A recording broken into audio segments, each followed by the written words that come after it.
हरे कृष्णा, राधे राधे दोस्तों। हिंदू धर्म में नवरात्रि का विशेष महत्व होता है। साल में कुल 4 बार नवरात्रि का पर्व मनाया जाता है, जिसमें 2 सार्वजनिक शारदीय और चैत्र और 2 गुप्त नवरात्रि होती है। गुप्त नवरात्रि में माँ दुर्गा के 9 स्वरूपों की साधना गोपनीय तरीके से की जाती है। इस बार आषाढ़ मास की गुप्त नवरात्रि की शुरुआत गुरुवार को होगी।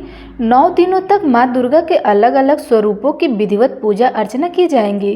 प्रत्येक दिन देवी के विभिन्न स्वरूपों की आराधना की जाती है। तो आइए जानते हैं इस वर्ष गुप्त नवरात्रि कब से शुरू हो रही है, कलश स्थापना का शुभ मुहूर्त क्या होगा, पूजन विधि क्या होने वाला है।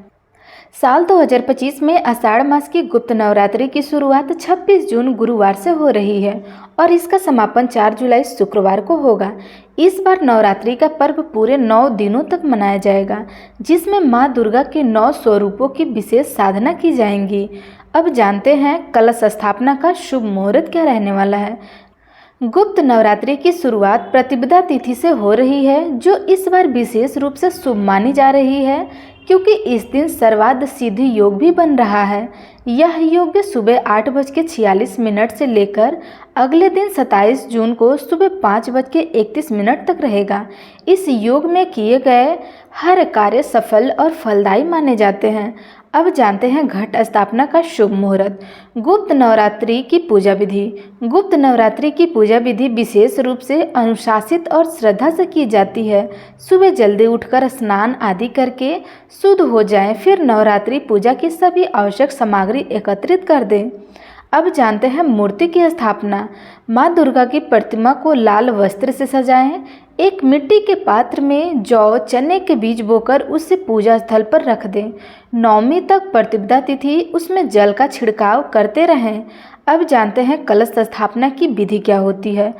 शुभ मुहूर्त में कलश स्थापित करें। सबसे पहले कलश को गंगा जल से भरें, इसके मुख पर आम की पत्तियां लगाएं और ऊपर नारियल रखें।